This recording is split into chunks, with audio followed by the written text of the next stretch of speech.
Hello, Internet. Welcome to this video starring me, Sekamiya. So over the last couple of weeks, and yeah, this is probably due to my dissertation, which is looming over my head like a black cloud that never goes away. I've been thinking a lot about characters, specifically characters that seem really awesome and they're going to be developed really well, and then they aren't.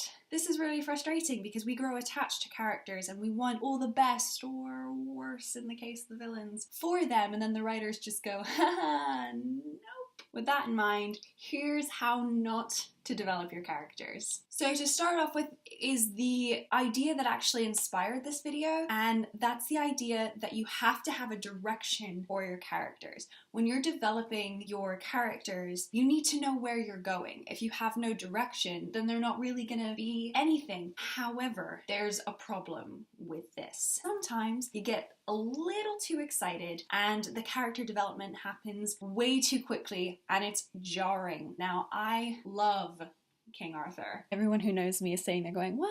Really? No way. It's one of my favorite things, so obviously I really enjoyed Merlin. But there's one glaring issue with the show, and that's the character of Morgana. The way Morgana shows up in the first 2 seasons versus the last 3 is not a natural progression. If you know anything about the myths, then you know that Morgana is going to end up being a villain because Morgan Le Fay is a villain in the stories sometimes. But the way the writers went about doing this is they took a woman and they developed her to be this, this force for good, and she might make these really bad decisions, but she always did it in the name of what she thought was right. And then there was a year time skip and she came back completely evil. And I don't mean making bad decisions for the right reasons, I mean liking to watch children starve. That doesn't make sense, and it was very clear that they needed Morgana to be evil because that's where they needed to end up being, but they weren't quite sure how to get her there, so they just went, and we're there. And they used a year-long time skip to kind of cover that up. The main problem with doing it that way is that everyone noticed, because a year to go from I'm gonna do the wrong thing for the right reasons to let's burn their crops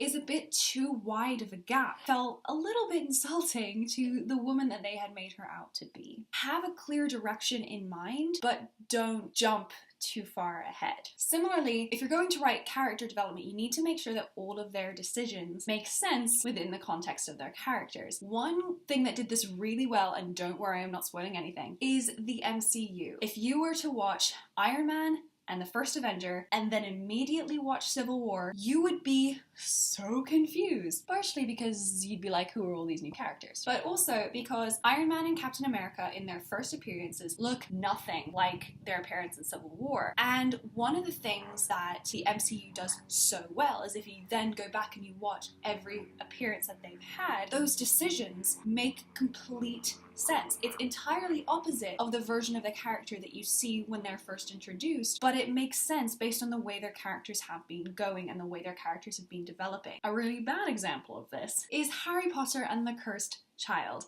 Now, if you've watched any of the other videos on my channel, you know that I am a massive Harry Potter fan. One thing I'm not a massive fan of is the Cursed Child, because all of the characters look nothing like who they are. Now, of course, the most obvious example of this is Cedric Diggory, who, in an alternate timeline, becomes a Death Eater because he loses the Triwizard Tournament? Cedric is the nicest guy in the world. He asked for a Quidditch rematch because he won the first match unfairly. Because he won it unfairly. That guy becomes a Death Eater because he loses a competition? That doesn't make sense. Probably the most insulting is Hermione Granger, who's been this bad ass throughout the entire series, and then in an alternate timeline when she doesn't marry Ron, she becomes bitter and alone? No! This is ultimate disrespect for the characters. These are characters who look nothing like their original iterations. Decisions that they make no sense. There's no logical jump from, oh, Cedric's a really good guy, but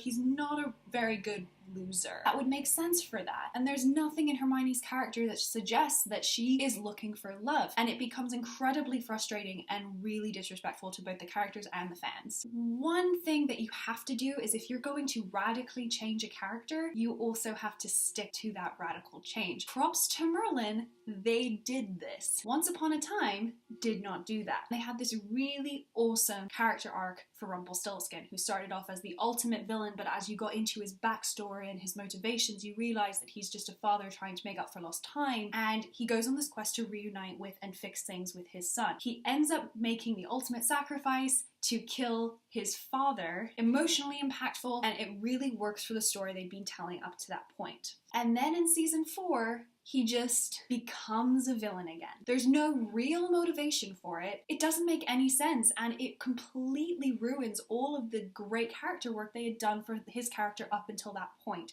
It was very clear that they did this because they'd lost this epic villain that they had for the first 3 seasons. You just ruined all the good work you'd done. On the same vein as writers doing things to correct a past mistake, if you're going to bring a character back after a while, it has to be the same character. It doesn't make sense if a character like shows up in the sequel and just isn't the same person. Probably the most egregious example of this is Tom Sawyer. Now, Tom Sawyer in the original book is admittedly a con man, but he's not evil, he's a good kid. And then Huckleberry Finn comes around and he's kind of a dick. It's very likely that Mark Twain looked at all of the popularity that Tom Sawyer had and went, no, no, no, no, no. It becomes this really weird thing where you're like, is that even the same person? Because it isn't. They just have the same name. A more recent example of this was Justice League, and this was an attempt to course correct from Batman v Superman. So in Batman v Superman, Batman is this like dark, like but then in Justice League, he's cracking jokes. And based on the way he had been acting in Batman v Superman, that doesn't make sense. Do you know what I mean? If you're gonna bring someone back for the sequel, make sure that it's the same character. Good example of that is Deadpool. Really glad they changed that character. Another thing that people do is they take a love triangle. They really want you to be in love one character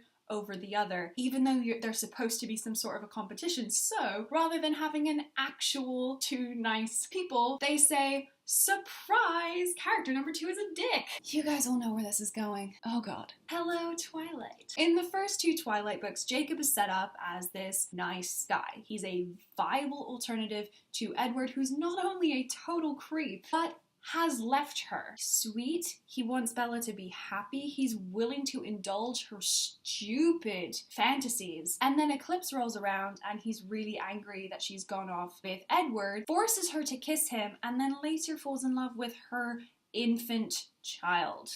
We all know Twilight's not the best written books in the world. It's very obvious that, you know, there's this love triangle set up, but Stephenie Meyer really, really wanted the audience to want Edward to win, so they had to make Jacob seem worse in comparison. So that's how not to develop your characters. So of course these are just guidelines, but the one biggest piece of advice I would give is respect your characters. You have to develop them like they're real people, and if they suddenly make decisions that don't make sense, then they're not really a real person, they're just functions of the plot, and that's not great. Thank you so much for watching this video. I really hope you liked it. If you did, please remember to hit that subscribe button. I've also linked all of my social medias down below, so please check those out. Thank you again so much for watching. I post new videos on Thursdays. See you next week.